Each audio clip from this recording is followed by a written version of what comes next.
A young Alabama college student who lost his home in Hurricane Katrina was gifted a new car after he walked 20 miles to make it on time for his first day at a new job. Walter Carr broke down in tears when Luke Marklin, the CEO of Bellops, handed over the set of keys to a 2014 Ford Escape. Marklin was so touched by the story of his new employee's dedication to work that he drove his own barely used car over from Tennessee to surprise the student.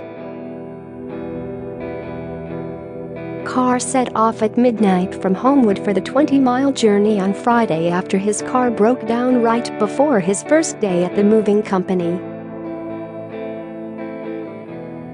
Scroll down for video. He had made it to Pelham at 4 a.m. when police officer Mark Knighton saw him walking on the side of the road and asked if he was okay. Carr told the officer that he was walking to work. Knighton was so astonished with his story that he and two other officers bought him breakfast at Whataburger. Knighton and officers Clint Rhodes and Carl Perkinson then took Carr to a church so he could be in a safe place before it was time to go to work, according to the Atlanta Journal-Constitution.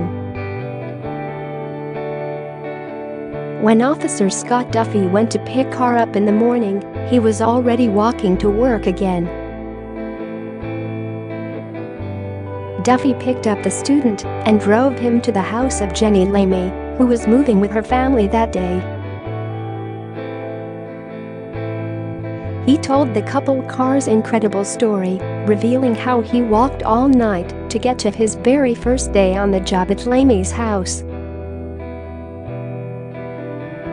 CBS 42 privacy policy video courtesy of CBS 42. You could tell how the officer told us this story, that he had complete admiration for Walter, and by my reaction he could tell I did too, Lamey wrote on Facebook.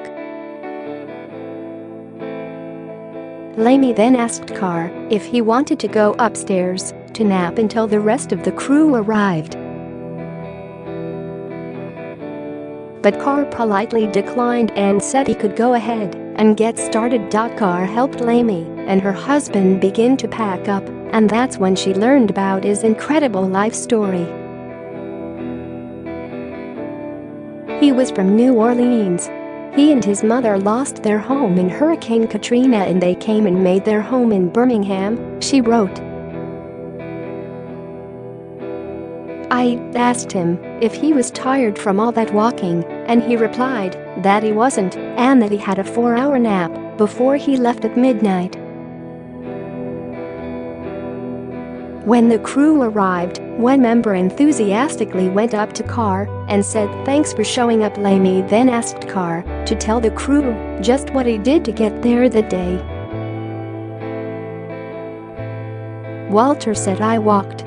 That was it. Humble, she wrote. I asked him to share a little more, and when he did, the crew was in awe of him too. I don't know that Walter would have shared if I hadn't asked him to. Lamey was so touched by Carr's perseverance and dedication that she posted about his story on Facebook, where it has been shared more than 1,000 times. She also started a GoFundMe campaign for Carr to help with his vehicle troubles. I just can't tell you how touched I was by Walter and his journey, she wrote.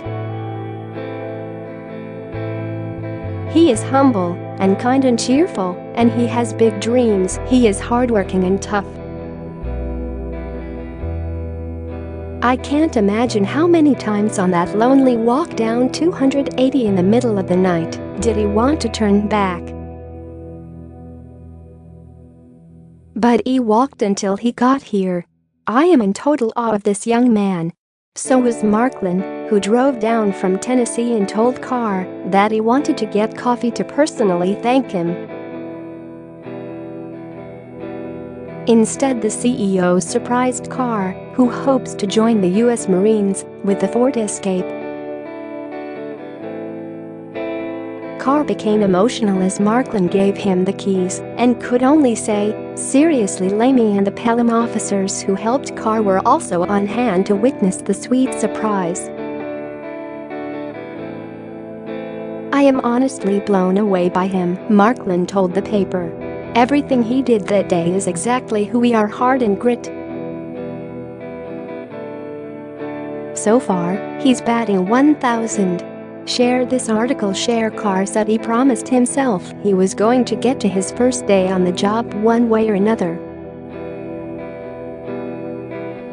"This was the first job in a long time to give me an opportunity to get hired," he said. "I wanted to show them I got the dedication.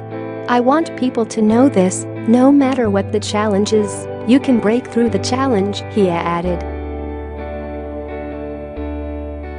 "Nothing is impossible unless you make it impossible. You can do anything you set your mind to."